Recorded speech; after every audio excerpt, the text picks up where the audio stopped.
Hello everyone, I welcome you back to the channel Civil Spotlight, and today in this lecture we are going to discuss the stresses in soil।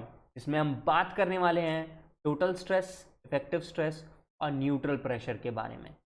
ये part 6 से है lecture 2 का। इसके बाद 6 भी आएगा। 6B में all types of questions that has ever been asked in 25 years of GATE, ESE और SSC JEE, इनसे हम पूरा कवर करने की कोशिश करेंगे।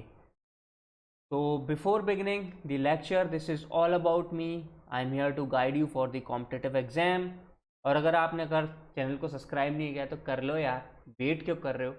फटाफट सब्सक्राइब करो, वीडियो को लाइक कर दिया करो और शेयर कर दिया करो, क्योंकि आपके लाइक से, शेयर से और ज़्यादा सब्सक्रिप्शन बेस से जब कोई बच्चा यूट्यूब पर सर्च करता है किसी टॉपिक को तो ये वीडियो सरफेस आउट होके ऊपर आता है। और मैं आपको रिमाइंड करा देता हूँ, सारे टाइप ऑफ न्यूमेरिकल्स कराऊंगा हम जब 6th B होंगे, और सारी थ्योरियाँ बता दी जाएगी। डायरेक्ट फॉर्मूला बेस्ड क्वेश्चंस आप खुद कर सकते हैं। तो without any delay let's begin our lecture. बात हो रही है स्ट्रेसेस इन सॉइल की, और हम बात करेंगे टोटल इफेक्टिव न्यूट्रल स्ट्रेस, हर एक चीज़ क्या है। तो स्टार्ट करने से पहले मैं आपको बेसिक जो आपको पता है वो यहाँ पे एक डायग्राम आपको दिख रहा है कि सॉइल के सॉलिड्स हैं, उनके बीच में वॉइड्स हैं, वॉइड्स के अंदर पानी है, वाटर है। हो सकता है वो फुल्ली सेचूरेटेड हो सकता है वो पार्शली सेचूरेटेड हो। यहाँ अभी जो मैं डिस्कस करने वाला हूँ उसको थोड़ा ईजी कर लेता हूँ, यानी कि फुल्ली सेचूरेटेड कंडीशन की बात करता हूँ, यानी कि जितने भी वॉइड थे वो वाटर से भरे हुए हैं। Okay, so this is voids, this is solids, यहाँ पे लिखा हुआ भी है, आपको दिख भी रहा होगा। तो सबसे पहले स्टार्ट करते हैं, टोटल स्ट्रेस क्या है। देखो, आप किसी भी डेप्थ पे चले जाओ सॉइल में, से आप आ गए Z डेप्थ पे in the soil from the surface से। मान लो सरफेस है, Z नीचे है, यहाँ पहुँच गए। यहाँ पे जो ऊपर है क्या क्या है, सॉलिड्स हैं एक, और वॉइड्स के अंदर पानी पड़ा, तो इनकी वजह से इस पर्टिकुलर प्लेन के ऊपर जो मैंने आपको स्क्रीन पे दिखाया है, इसके ऊपर एक वर्टिकल स्ट्रेस लगेगा डाउनवर्ड डायरेक्शन। वो स्ट्रेस जो है उसको हम कई कंपोनेंट्स में ब्रेक कर सकते हैं, जैसे कि टोटल हो गया, इफेक्टिव हो गया, न्यूट्रल हो गया। उनका रीज़न क्या है, वो है स्ट्रेस पार्ट सॉइल का। तो उसका पहला देख रहे हैं टोटल स्ट्रेस। अब टोटल स्ट्रेस मैंने लिखा है, ये स्ट्रेस है सॉइल ग्रेन की वजह से, वाटर इन वॉइड की वजह से, या कोई सरचार्ज अगर प्रेजेंट है सॉइल के ऊपर तो उसकी वजह से। यानी कि सपोज करो ये सरचार्ज भी रख दिया, इसके अंदर पानी भी, और इस पर्टिकुलर प्लेन में मैं देखना चाहता हूँ जो डिजायर्ड डेप्थ बिलो है, तो स्ट्रेस कौन सा आएगा, डाउनवर्ड डायरेक्शन में आएगा। Be specific and be very clear. तो मैं यहाँ कोशिश कर रहा हूँ आपको बहुत सिंपल समझाने की। डाउनवर्ड डायरेक्शन में इस ऊपर वाले पोर्शन की वजह से क्या स्ट्रेस रहा होगा, तो उसको पूरे को कह रहे हैं टोटल स्ट्रेस, नाम दे दिया। इसको डिनोट करूंगा मैं सिग्मा टी के सिंबल से। ओके, बात करते हैं इफेक्टिव स्ट्रेस की। इफेक्टिव स्ट्रेस का जो डेफिनेशन है वो ये कहता है कि स्ट्रेस जो है सिर्फ और सिर्फ सॉलिड सॉइल की वजह से, यानी कि ग्रेन टू ग्रेन जो ट्रांसफर हो रहा है लोड, उसकी वजह से क्या होगा, यानी कि पानी को बाहर निकाल दो। ओके, कोशिश करते तो मैं और इजी करने के लिए। तो यहाँ पे ये जो सॉलिड्स थे, इनके बीच में वॉइड्स का वाटर था, इसको मैंने अलग से ड्रॉ कर दिया। इसका स्ट्रेस हम अलग देख लेंगे। और सिंपली सॉलिड्स का बिना किसी वाटर के यहाँ पे स्ट्रेस आप देख सकते हो। किसी प्लेन पे जाओगे Z डेप्थ पे, और बिना किसी वाटर के हुआ, सिर्फ सॉइल सॉलिड्स की वजह से हुआ, और अगर गलती से कोई ओवरबर्डन पड़ा है तो वो सॉइल सॉलिड्स में जोड़ दिया जाएगा। ठीक है, तो ये दोनों जुड़ के जो भी आया किसी प्लेन में डाउनवर्ड डायरेक्शन में स्ट्रेस, स्ट्रेस क्या होगा, फोर्स पर यूनिट एरिया। चाहे आप टोटल लो, चाहे आप इफेक्टिव लो, कोई सा भी लो, ये सब क्या चल रहे हैं, फोर्स पर यूनिट एरिया चल रहा है। तो ये किसी भी सेक्शन में डाउनवर्ड डायरेक्शन में क्या होगा, ग्रेन टू ग्रेन, वो क्या कहलाएगा, इफेक्टिव स्ट्रेस। तीसरा वर्ड आता है, वो है पोर प्रेशर या न्यूट्रल प्रेशर।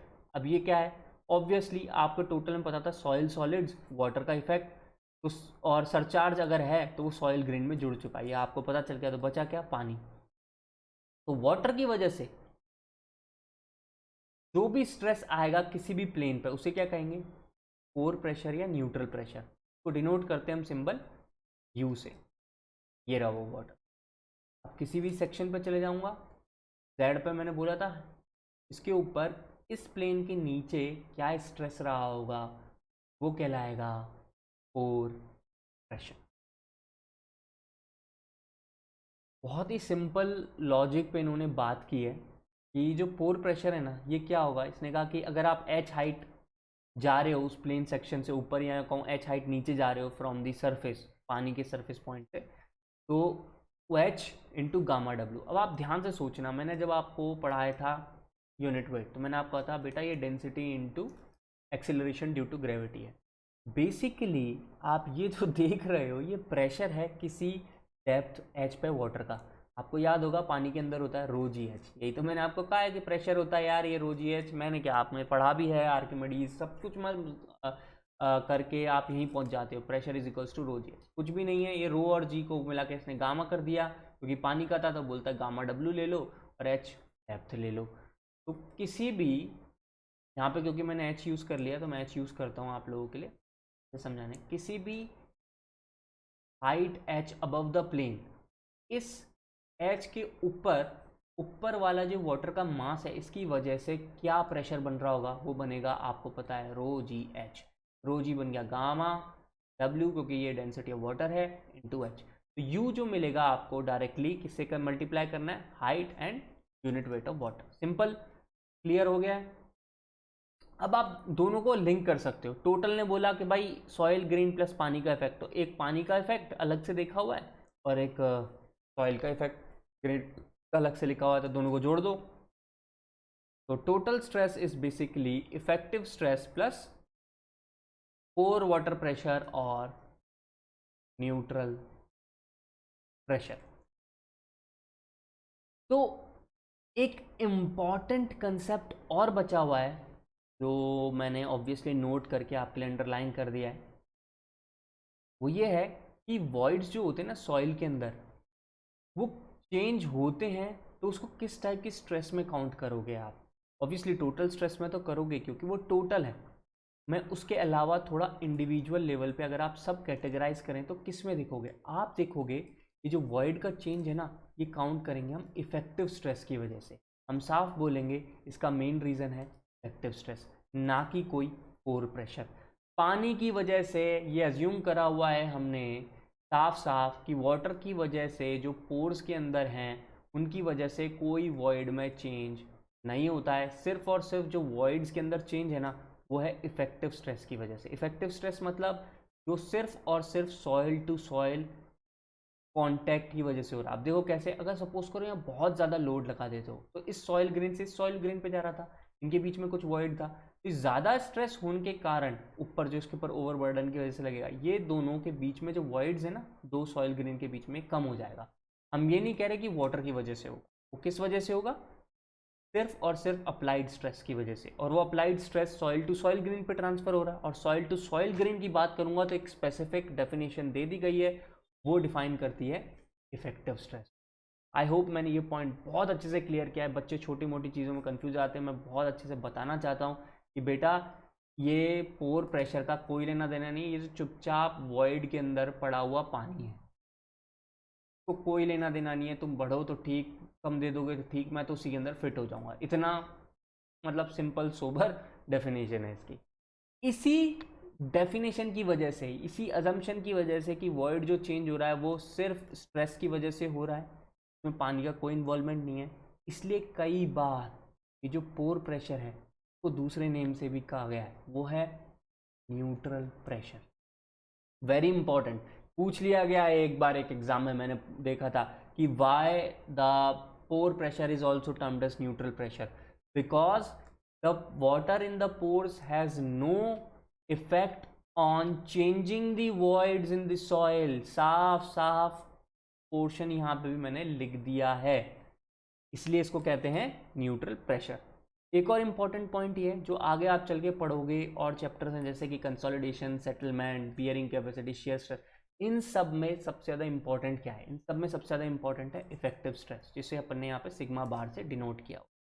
वेरी इंपॉर्टेंट, यानी कि सिग्मा बार ही सेटलमेंट की कहानी बताएगा, ना टोटल बताएगा ना पोर प्रेशर बताएगा। इनके बीच में सबसे इंपॉर्टेंट कड़ी क्या है, सेटलमेंट के लिए, बियरिंग कैपेसिटी के लिए, इफेक्टिव स्ट्रेस के लिए और कंसोलिडेशन के लिए।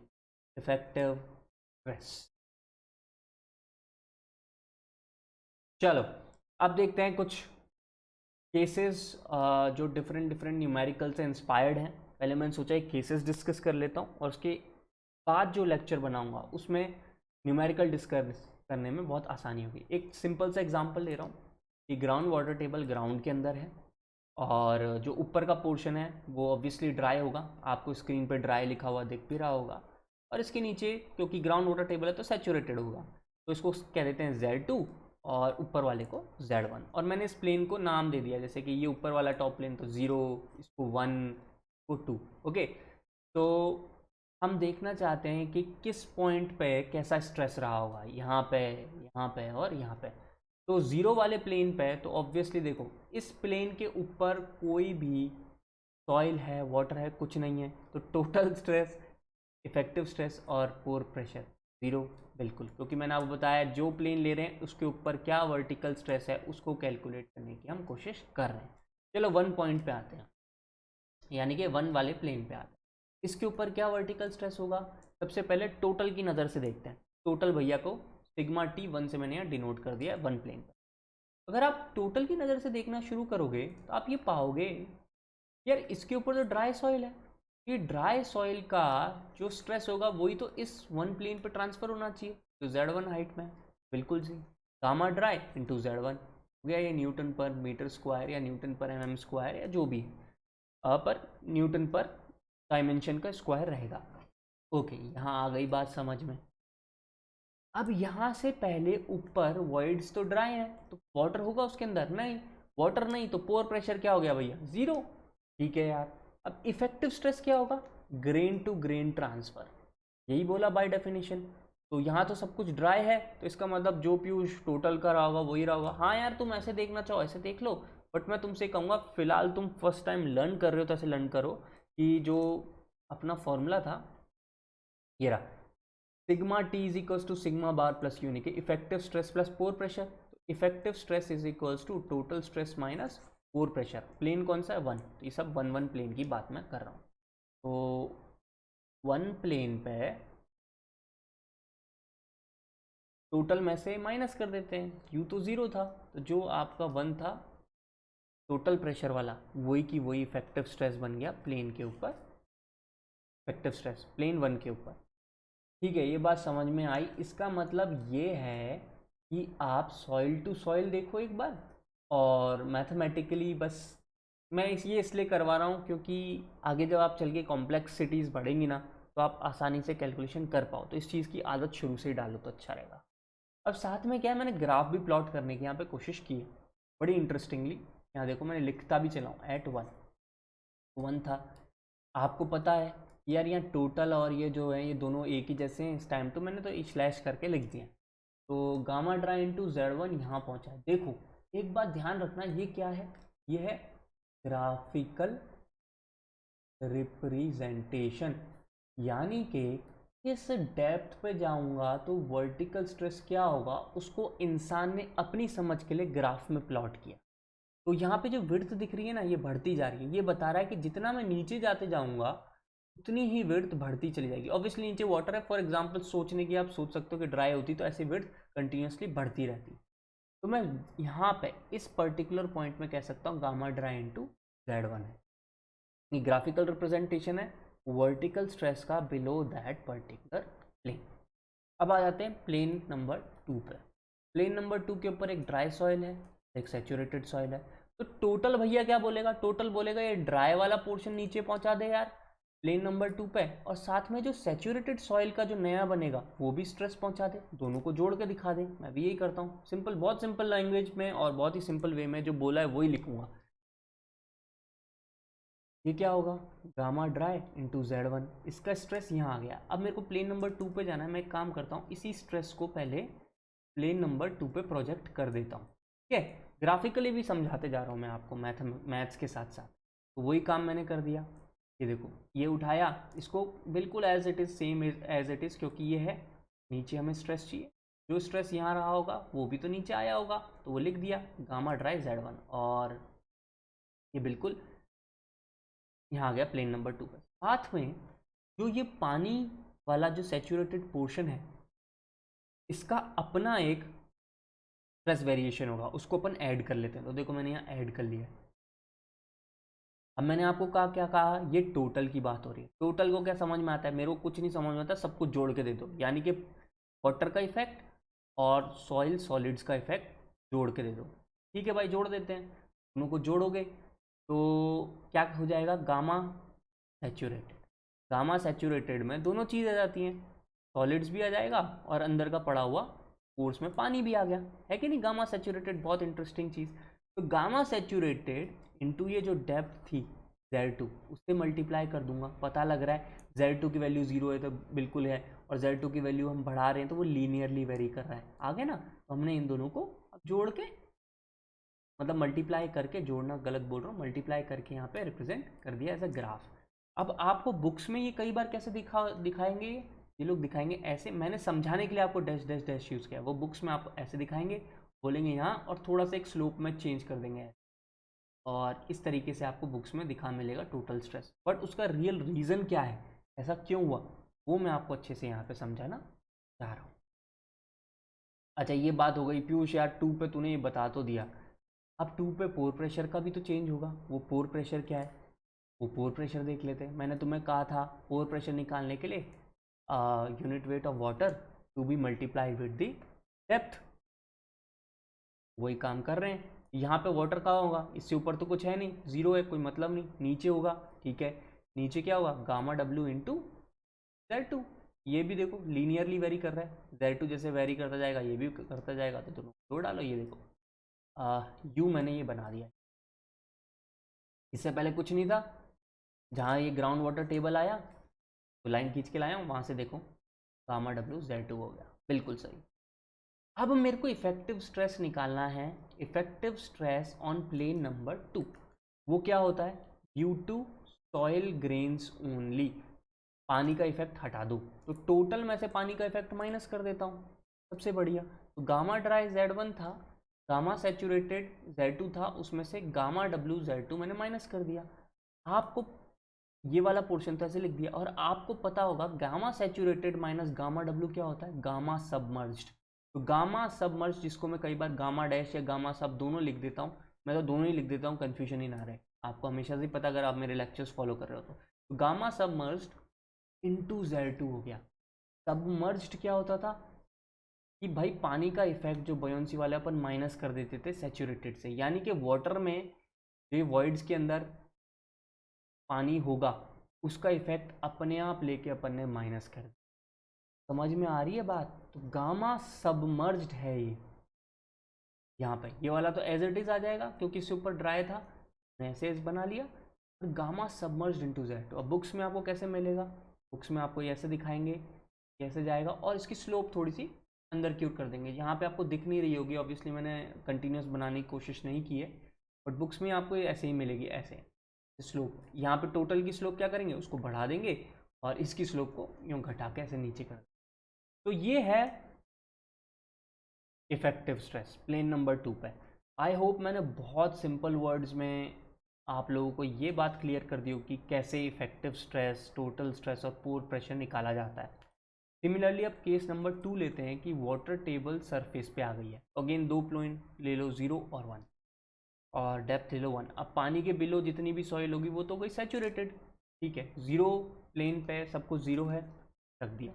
1 प्लेन की बात कर, प्लेन नंबर 1 पे सबसे पहले स्टार्ट करो टोटल से। टोटल को क्या समझ में आएगा भाई, सैचुरेटेड है तो गामा सैचुरेटेड लिख, तो गामा सैचुरेटेड इंटू Z1, इसी को प्लॉट करते हैं हम। गामा सैचुरेटेड इंटू Z1 की जैसे जैसे बढ़ाते जाओगे डेप्थ, वैसे वैसे इसकी लीनियरली वेरिंग ग्राफ बनता जाएगा। देखो ये डेप्थ जैसे हम बढ़ाते जाएंगे ना, अपना स्ट्रेस उस पर्टिकुलर लोकेशन पे बढ़ जाएगा, क्योंकि गामा सैचुरेटेड इंटू Z1 है, इसलिए यहाँ लीनियरली वेरिंग ग्राफ बना हुआ है। ध्यान रखना सारे ग्राफ लीनियरली वेरिंग हैं अपने सॉइल स्ट्रेस सिस्टम में। ओके, अगेन पोर प्रेशर लेते हैं। पोर प्रेशर क्या कहता है, जिस हाइट पे जा रहे हो उसको गामा डब्ल्यू इंटू वही हाइट कर देना, या गामा डब्ल्यू इंटू Z1 कर दिया, तो ये क्या हो गया, पोर प्रेशर हो गया। सिमिलरली अब मैंने आपको ये कहा था कि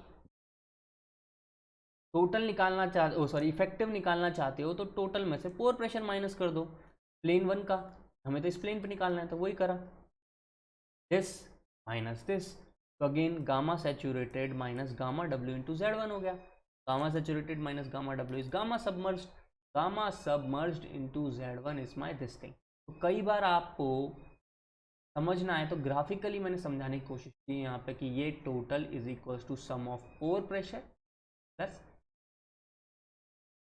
करेक्ट। आई होप अब आप बनाने लग जाओगे, बट स्टिल मैं हूँ, हमेशा कहता हूँ हर एक चीज़ बहुत अच्छे से एलेबोरेट करूँगा पहले, सो दैट आपके पास कोई कन्फ्यूजन ना रह जाए। आते हैं हम केस नंबर 3 पे। वाटर जो है वो ऊपर पहुँच चुका है,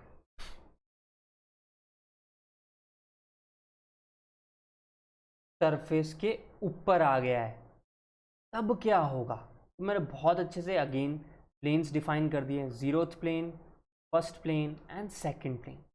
जीरोथ प्लेन को उठाते हैं, इसके ऊपर तो कुछ भी नहीं है, सब कुछ जीरो हो जाएगा डेफिनेटली। फर्स्ट प्लेन पे आते हैं जो कि ग्राउंड लेवल है, और ग्राउंड लेवल के ऊपर वाटर है। ये कैसी कंडीशन हो गई? जैसे कि रिवर्स में होती है, लेक्स में होती है, तब क्या होगा? ओके, कैसे effective stress, total stress very करेगा, क्या इम्पैक्ट हो सकता है उसका स्ट्रक्चर पर, वो आपको यहाँ पे शॉर्ट फॉर्म में समझने में आसानी होगी। तो अगेन प्लेन नंबर 1 की ओर चलते हैं। प्लेन नंबर 1 पे जैसे ही आप पहुँचोगे आप रियलाइज़ करोगे कि इसके ऊपर कोई भी सॉइल नहीं है, सिर्फ है वाटर है। तो कौन सी चीज़ यूज़ करेंगे? Gamma W. टोटल को तो कुछ समझ में आता है, उसको लगता है कि सॉइल हो वाटर हो, मेरे को क्या है, मेरे को तो उससे मल्टीप्लाई करके दे दो जो हाइट है, unit weight into height, gamma W into H. यहाँ टोटल भाई को मिल गया भाई पानी का वजन अपने ऊपर, प्लेन नंबर 1 पर। अब बात करते हैं न्यूट्रल प्रेशर की। यू क्या कहता है कि मेरे ऊपर कितना पानी है उस पर्टिकुलर हाइट से, उसको गामा डब्ल्यू से मल्टीप्लाई कर दो, तो यहाँ पे गामा डब्ल्यू इंटू एच हो जाएगा अगेन। तो ये दोनों तो एक बराबर हैं, इसका मतलब 1 तक कोई भी सॉइल टू सॉइल का ग्रेन के ऊपर, मतलब सॉइल टू सॉइल ग्रेन के थ्रू पास होने वाला कोई स्ट्रेस नहीं है। तो बाय आवर थ्योरी हम कहेंगे कि जो इफेक्टिव स्ट्रेस है वो ज़ीरो है। यूँ कहूँ आप मैथमेटिकली भी चेक कर सकते हो, टोटल में से पोर प्रेशर माइनस करके, बिल्कुल सही बात है। तो यानी कि प्लेन नंबर 1 तक कोई इफेक्टिव स्ट्रेस नहीं होगा, और इफेक्टिव स्ट्रेस नहीं होगा तो ये बहुत इंपॉर्टेंट पार्ट हो जाती है कि इफेक्टिव स्ट्रेस ही रिस्पॉन्सिबल है बियरिंग कैपेसिटी, शेयर स्ट्रेस और सेटलमेंट जैसी चीज़ों के अंदर।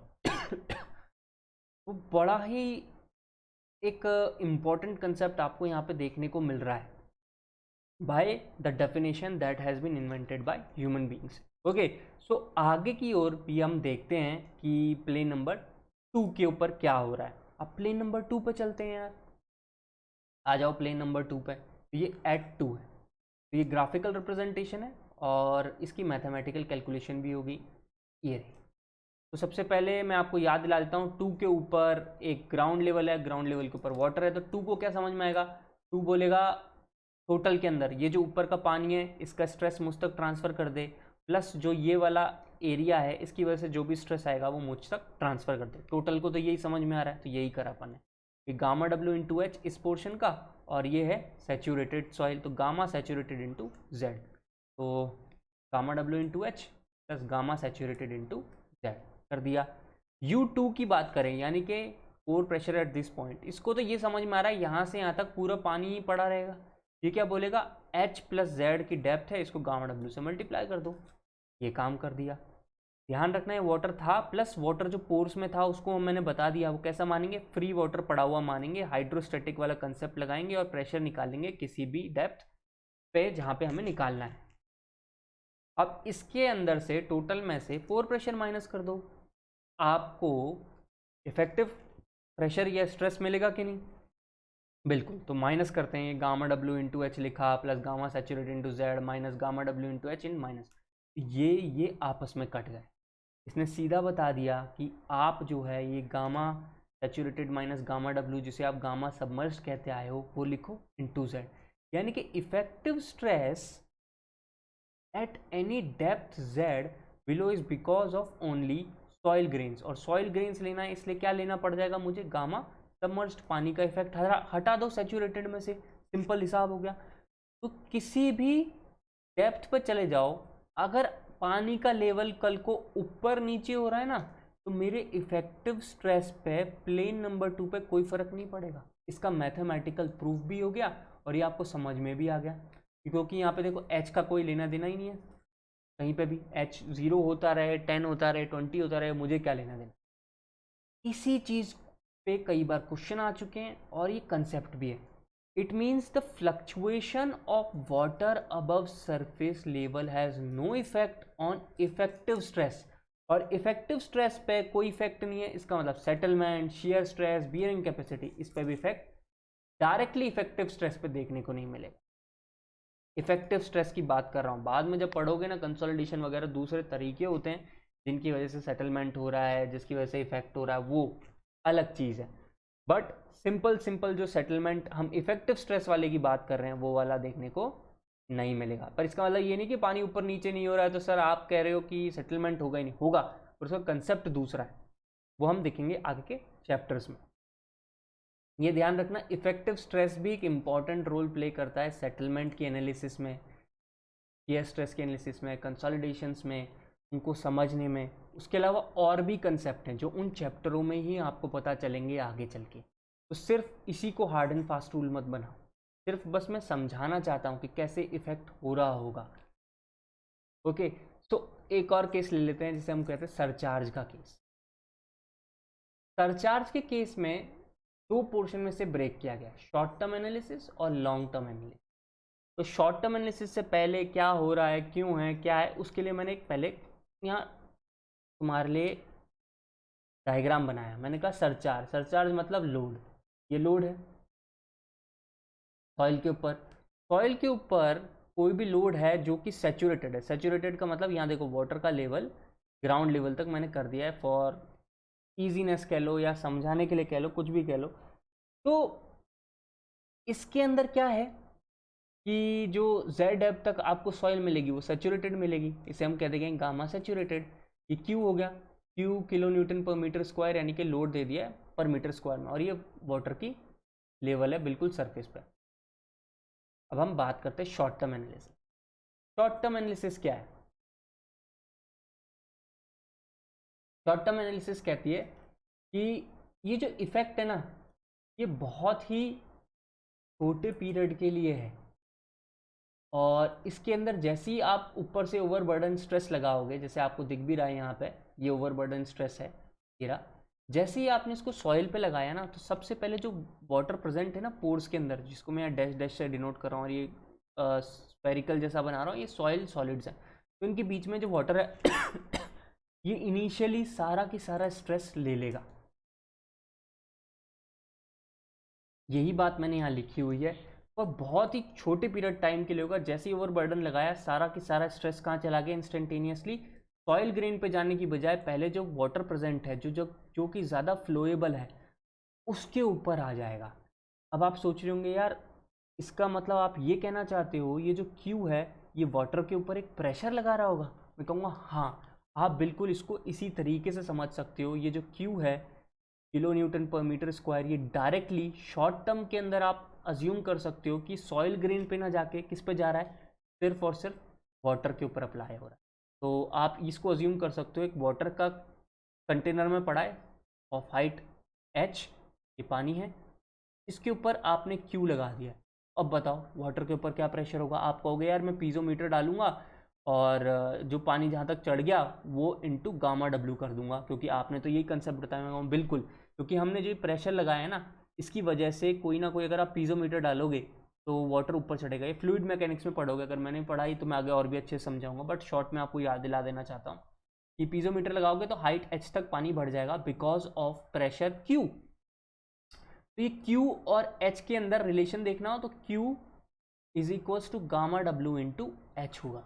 मैथमेटिकल प्रूफ भी है, वो देख भी सकते हो आप, बस मैं आपको रिमाइंड कराना चाहता हूँ। तो अगेन इसके अंदर कई तरह के कंसेप्ट हो गए हैं। इस बार मैं बार बार ये जीरोथ प्लेन लेता था ना, वो इसी वजह से लेता था कि अब जब मैं पहली बार आपसे बात करूंगा ना ये short term long term analysis की, तो ये जीरोथ प्लेन का काम आएगा। देखो टोटल स्ट्रेस में क्या कहता हूँ, effective stress plus pore water pressure. Effective stress तो होने से रहा, सॉइल टू सॉइल है ही नहीं, गायब कर दो, सॉरी जीरो पे शॉर्ट टर्म एनालिसिस के अंदर। अब यहाँ पे पोर प्रेशर तो होगा, पोर प्रेशर किसके बराबर होगा, क्यू के बराबर होगा। और अगर आप उसको एच हाइट के फॉर्म में देखना चाहते हो पीजोमीटर की टाइप में, तो गामा डब्ल्यू इंटू एच कर दो, तो ये देखो गामा डब्ल्यू इंटू एच, और ये किसके बराबर है, क्यू के बराबर है। कोई बहुत बड़ा मैं वो नहीं कर रहा हूँ, क्या कहते हैं, रॉकेट साइंस नहीं बता रहा हूँ, बट आपको समझना है कि हाँ ये क्यू की वजह से ही पीजोमीटर लगाने पे हाइट एच पे चढ़ा है। अगर सपोज करो क्यू ना होता ना, तब पीजोमीटर डाली होती ना, तो पानी नहीं चढ़ता, वो इसी पॉइंट पे बना रहता। ये लॉजिक है। अब बात करते हैं प्लेन पॉइंट वन की। जो पॉइंट वन है यानी कि प्लेन वन है, वहाँ पे ऑब्वियसली यहाँ तक काफ़ी सारी सॉइल है, और मैं अभी बात कर रहा हूँ short term analysis. Short term analysis में क्या बोला है कि जो सारा के सारा लोड है वो पानी ने ले लिया है, ठीक है पीयूष भाई, पर इसके अंदर जो वाटर के इफेक्ट है चुपचाप पड़ा हुआ है, हाइड्रोस्टैटिक जो स्ट्रेसेस आएंगे प्लेन वन वो तो लेने पड़ेंगे। मैं कहूँगा बिल्कुल, इसलिए जो मैं यू एट वन ले रहा हूँ यहाँ पे, इसमें मैं दो कंसेप्ट अपना, गामा डब्ल्यू इंटू एच ये आ गया, और ये जेड अपन ने डिनोट किया हुआ है गामा डब्ल्यू इंटू जेड। तो हमें पता चल गया कि पोर प्रेशर क्या होगा on plane number one. Okay, और इफेक्टिव स्ट्रेस अभी अभी मैंने आपको समझा दिया था कि यार गामा सबमर्ज्ड इनटू जेड होता है, हमें तो सॉइल ग्रेन से मतलब है, यहाँ पे भी सॉइल ग्रेन से ही मतलब रखो शॉर्ट टर्म एनालिसिस में भी। यहाँ पे भी गामा सबमर्ज्ड इनटू जेड आ गया। टोटल क्या होगा, टोटल हो जाएगा सर इन दोनों का सम, इफेक्टिव स्ट्रेस और पोर प्रेशर का, तो मैंने ऐड कर दिया। तो बड़ा इंटरेस्टिंगली ये gamma submerged into gamma W into Z आप देखोगे तो किसके बराबर हो जाएगा, gamma submerged into sorry into कह दिया, gamma submerged plus gamma W is always gamma saturated, ये तो आपने पढ़ा हुआ ही है।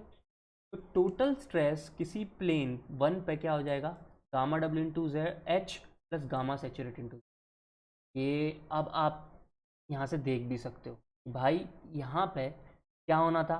मेरे को तो ये समझ में आता है, पानी टोटल के अंदर पानी प्लस ग्रेन दोनों को किससे डिनोट कर लूँगा, गामा सैचुरेटेड, तो गामा सैचुरेटेड इनटू जेड, क्योंकि ये माना है कि गामा ये जो गामा कह रहा हूँ सॉरी, वाटर जो है शॉर्ट टर्म एनालिसिस के अंदर सारा लोड अपने ऊपर ले लेगा, नीचे नहीं आने देगा, तो उसको पोर प्रेशर की टर्म्स में लिखना है, Q is equals to gamma W into, तो हमारे लिए टोटल हो गया gamma saturated into Z plus gamma W into H, या फिर इक्वल्स टू क्यू भी आप लिख सकते हो। अब इसी बात को मैंने बहुत अच्छे से यहाँ पे बंद करके भी लिख दिया कि हाइड्रोस्टैटिक कंसेप्ट की वजह से Q is equals to gamma W into H है, कोई कन्फ्यूजन मत रखना। और ओ यानी कि शुरू जीरो वाले प्लेन पे वो क्यू के बराबर ही रहेगा। बहुत बढ़िया, अच्छे से आप हमने बता दिया। तो इसका डायग्राम भी बना लेते हैं।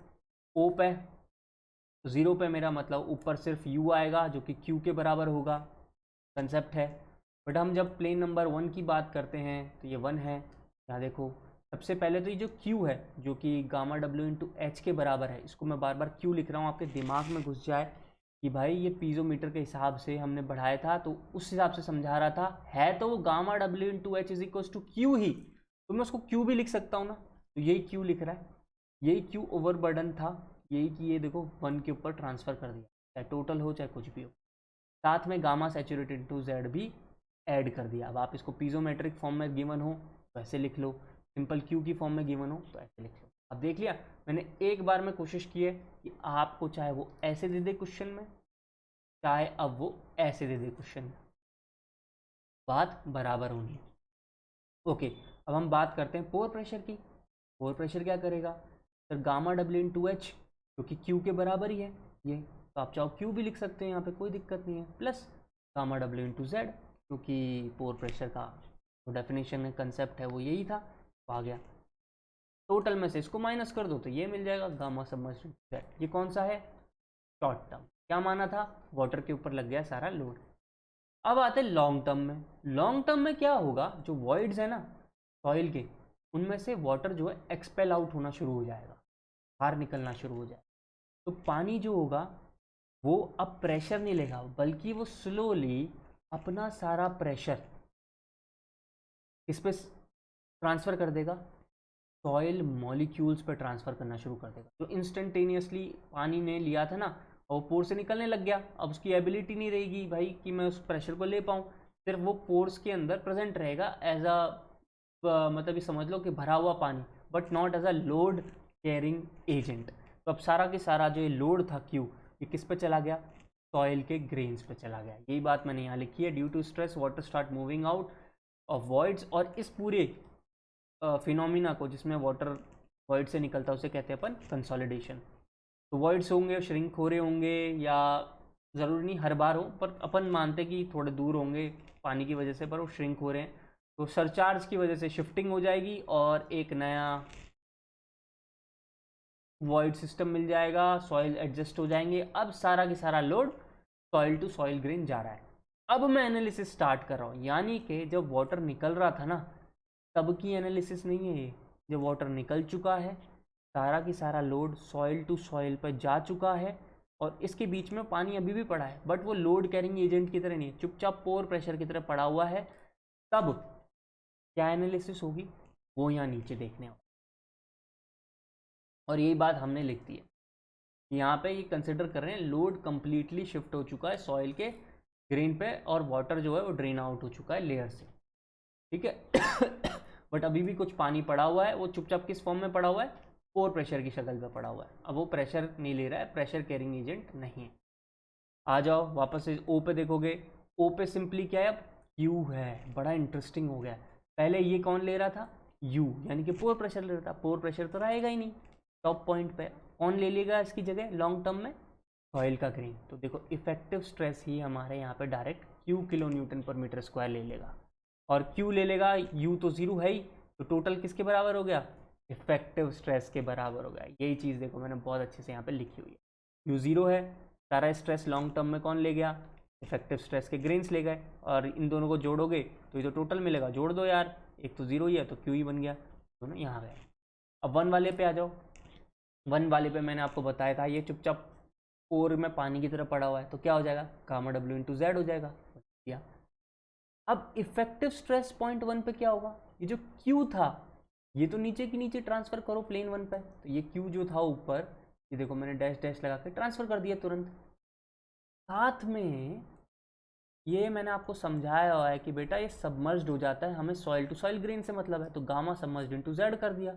अब इन दोनों को जोड़ दो, ये गामा सैचुरेटेड बन जाएगा, टोटल लिख गया। ये लो बिल्कुल वही कंसेप्ट है, सिर्फ यहाँ पे ये हो जाएगा जो पहले शॉर्ट टर्म एनालिसिस में क्यू किसको चला गया था, वाटर को चला गया था, है कि नहीं। जैसे कि यहाँ पे यू से मैंने डिनोट किया, अब देखो दोनों को मैं पैरेलली दिखाने की कोशिश करता हूँ। पहले ये यू था, इसके अंदर जो क्यू था ये पोर प्रेशर पे चला गया, टोटल स्ट्रेस पे क्यू था, अभी भी रहेगा टोटल स्ट्रेस, और आप बल्कि इफेक्टिव स्ट्रेस से देखो ज़्यादा रहेगा। टोटल स्ट्रेस हमेशा कॉम्बिनेशन है, उससे क्या देखोगे, इससे अच्छा पोर प्रेशर और इफेक्टिव स्ट्रेस से देखो। यहाँ पे क्यू है और ये है, यहाँ पे गामा सबमर्ज्ड इनटू जेड है, ये किसके लिए है, short term analysis. But long term में सारा क्यू कहाँ चला गया, यहाँ आ गया। तो देख रहे हो ये इफेक्टिव स्ट्रेस यहाँ पे मैंने लिखा हुआ है, ये क्यू ये रहा, ये यहाँ जुड़ गया, और पोर प्रेशर के ऊपर जो क्यू था शॉर्ट टर्म वाला वो कहाँ हट के चला गया, इस पे आ गया। सिंपल लॉजिक ग्राफिकली भी समझाने की कोशिश मैं कर रहा हूँ। तो यहाँ पे एक बात लिखी है मैंने कि कई बार ऐसा होता है कि जो सॉइल ग्रेन्स है ना ये थोड़े दूर दूर हैं और उनके बीच में काफ़ी हद तक वाटर है सैचुरेटेड कंडीशन में। आपने लोड लगाया, पहले वाटर ने ले लिया, अब वाटर क्या करेगा, वो एक्सपेल आउट होने लग रहा है।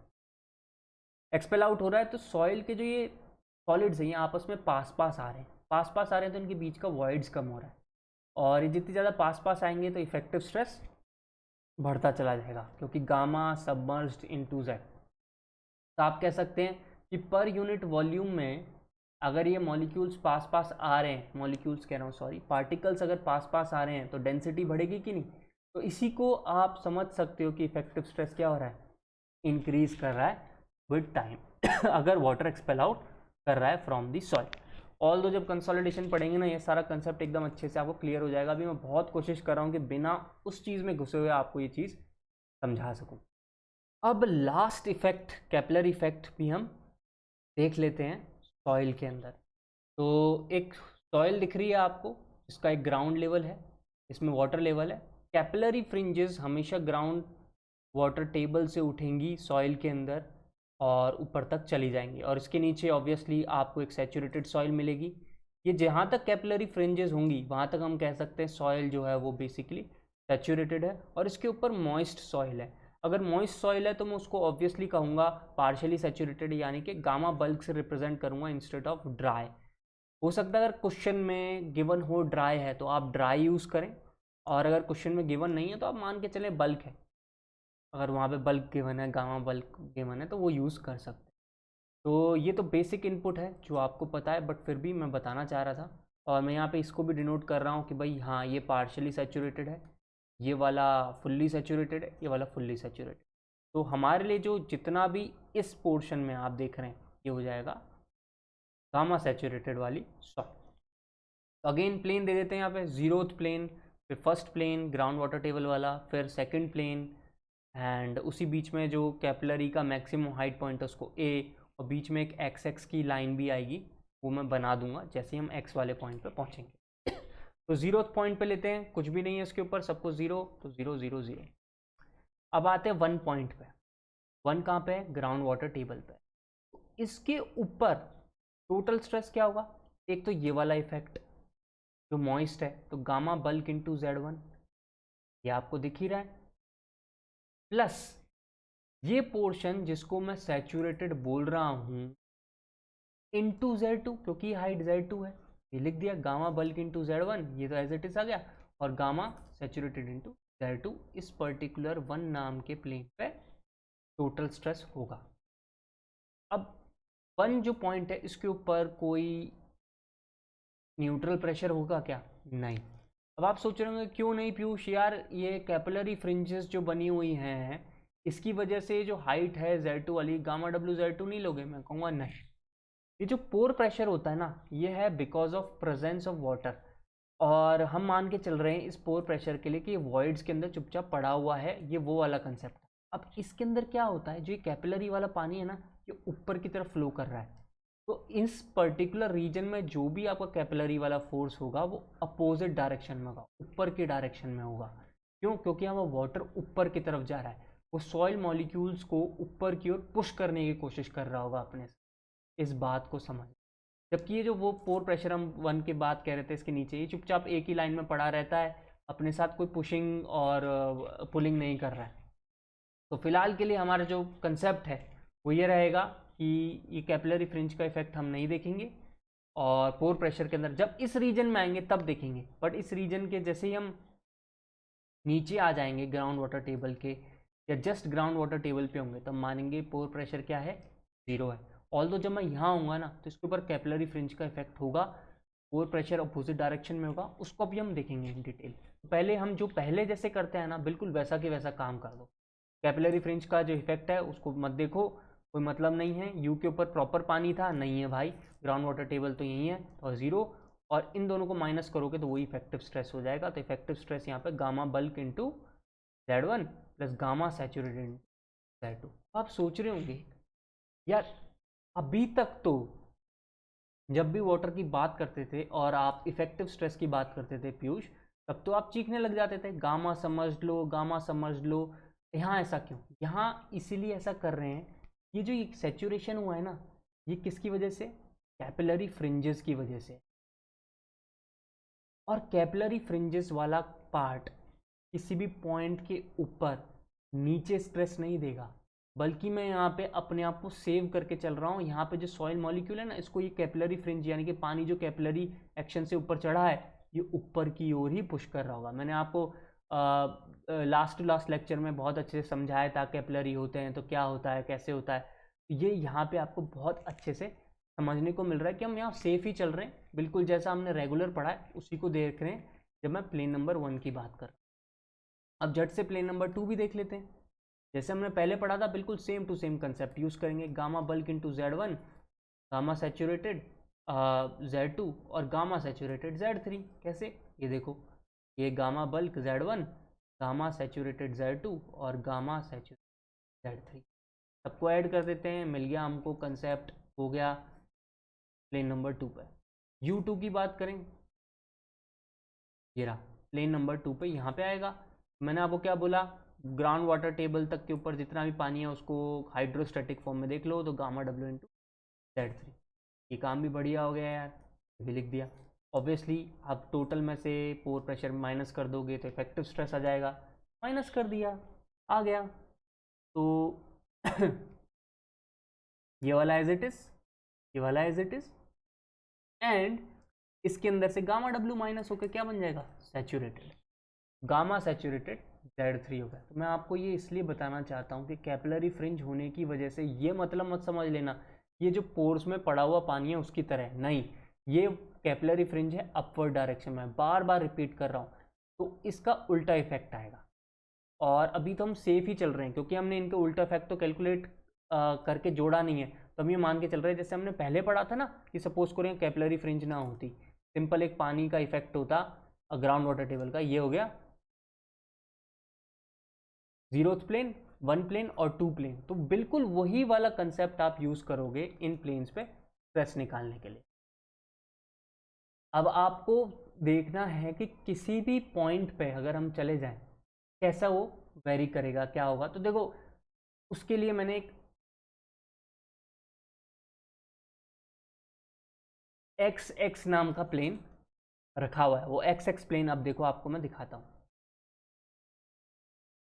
तो एक्स जो है कैपिलरी का जो टॉप पॉइंट है उससे जहाँ जिस प्लेन तक मुझे लेना है उसको मैं एक्स एक्स प्लेन कह रहा हूँ, और उससे कहता हूँ एक्स डेप्थ नीचे।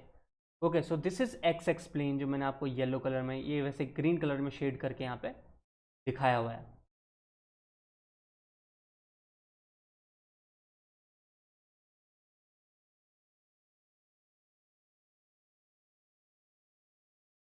किसी भी प्लेन एक्स एक्स पे जिसकी डेप्थ एक्स है from top point of fringe, तो वहाँ पे टोटल स्ट्रेस क्या होगा के ऊपर प्रेजेंट जो भी सॉइल है उसको हम मल्टीप्लाई कर देंगे। यहाँ आप ध्यान से देखना है gamma bulk into Z1 plus gamma saturated into x, ये मैं आपको दिखा, ये देखिए ये एक्स है हाइट इस पर्टिकुलर टॉप पॉइंट से, तो यहाँ तो गामा बल्क था ही, गामा बल्क इंटू Z1 हो गया, प्लस ये सैचुरेटेड था ही सॉइल, तो गामा सैचुरेटेड इंटू एक्स हो गया। बहुत इंटरेस्टिंगली पोर प्रेशर पे क्या चेंजेस आएंगे, पोर प्रेशर देखो मैंने नेगेटिव में डिनोट किया हुआ है। अब तक ये बोल रहा था हाइड्रोस्टैटिक केस है, चुपचाप पड़ा हुआ है, नीचे प्रेशर जैसे बढ़ता है पानी का वो हो गया, क्योंकि अभी तक पानी जो पड़ा था वो नीचे ग्रेविटी के इफेक्ट की वजह से उसमें कैसे प्रेशर बढ़ रहा होगा किसी भी डेप्थ एच में, हम उसको ऐड कर रहे थे। फॉर द फर्स्ट टाइम जो पानी ऊपर की ओर बढ़ा है उसने क्या किया होगा, सॉइल पार्टिकल्स को पुश किया होगा, तो हम मान के चलते हैं उसने नेगेटिव ऑफ जैसे हम नीचे जाते ना उसी तरीके से ऊपर की ओर पुश किया होगा। तो गामा डब्ल्यू इंटू हम कितनी हाइट ऊपर गए उसको मल्टीप्लाई कर दो और उसके साथ नेगेटिव लगा दो क्योंकि ऊपर की तरफ पुश कर रहा होगा। फॉर एग्जाम्पल सी है, ये x नीचे था, ये Z2 है, तो ये कितना हो गया Z2 माइनस एक्स। तो मैं क्या मान रहा हूँ यहाँ पे जो पानी है ना ये वाला इतना पोर्शन का पानी, इसने एक्स एक्स प्लेन को ऊपर की ओर पुश किया होगा बिकॉज ऑफ कैपिलरी इफेक्ट। तो ये रिवर्स वाला जो कंसेप्ट है ना वो देखने को मिल रहा है हमें पोर प्रेशर में। तो इस तरीके से ये जो पोर्शन आपको मिलेगा एक्स एक्स पे कैसा हो गया, नेगेटिव पोर प्रेशर हो गया। अब आपको क्या करना है इफेक्टिव स्ट्रेस निकालने के लिए, टोटल में से पोर प्रेशर माइनस करना है। अब देखो टोटल में से जैसे ही आप पोर प्रेशर माइनस करने जाओगे एक नेगेटिव ये रहा और ये खुद भी तो नेगेटिव है, ये नेगेटिव और ये नेगेटिव मिलके पॉजिटिव हो जाएंगे, ये प्लस हो जाएगा, तो ये तो है ही प्लस साथ में ही हो गया। यानी कि फॉर द फर्स्ट टाइम हम कह सकते हैं कि इफेक्टिव स्ट्रेस जो है वो टोटल स्ट्रेस से ज़्यादा हो जाता है इन कैपिलरी जोन। कितना इंटरेस्टिंग पॉइंट है, और ये मैंने को मार्क करके लिखा है कैपिलरी जोन के अंदर आप कह सकते हैं इफेक्टिव स्ट्रेस ज़्यादा हो गया है टोटल स्ट्रेस। तो किसी भी पॉइंट एक्स के ऊपर आप स्ट्रेस ऐसे कैलकुलेट कर सकते हो। अब आपके दिमाग में आ रहा ठीक है पीयूष तूने ये सब बता दिया, अब बता ए पे क्या हो रहा होगा। आप सेम कंसेप्ट लगाइए ए वाले प्लेन के ऊपर, तो उसके ऊपर तो गामा बल्क Z1 है, वैसे की वैसे इट लिख दिया हमने हीरा। अब इसी पॉइंट पे मुझे पोर प्रेशर निकालना है। ध्यान रखना pore pressure ground water table पे जीरो होता है, ना कि कोई top point of capillary zone पे जीरो होगा।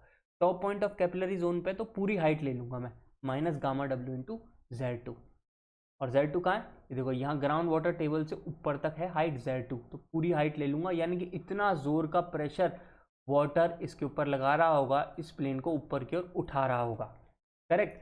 तो वो नेगेटिव हो गया।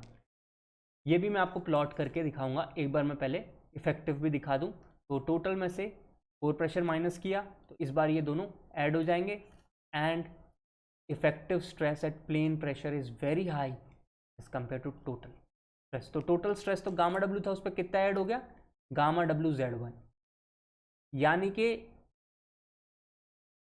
सॉरी ये गामा डब्ल्यू Z2 है, Z1 नहीं, गलती से लिख गया Z2, गामा डब्ल्यू Z2। तो यहाँ पे गामा डब्ल्यू Z2 ऐड हो गया। अब आप देखो इसको प्लॉट करने की कोशिश करो, मैंने आपको प्लॉट करना सिखाया, बिल्कुल उसको पकड़ लो। ग्राउंड वाटर टेबल से नीचे था पॉजिटिव, ग्राउंड वाटर टेबल से ऊपर नेगेटिव, कितना ऊपर उठे थे, Z2 ऊपर उठे, तो ये वाला पोर्शन कितना हो जाएगा, गामा डब्ल्यू Z2 हो गया। सिमिलरली जैसे मैंने आपको प्लॉट करना सिखाया था, टोटल स्ट्रेस पहले यहाँ का निकाला, फिर उसको नीचे ट्रांसफर कर दो 2 पे, यहाँ पे इसको ऐड कर लो, फिर इसको ट्रांसफर कर दो और इसको ऐड कर दो, तो आपको इस तरीके से मिल जाएगी पूरा की पूरा स्ट्रेस, टोटल स्ट्रेस।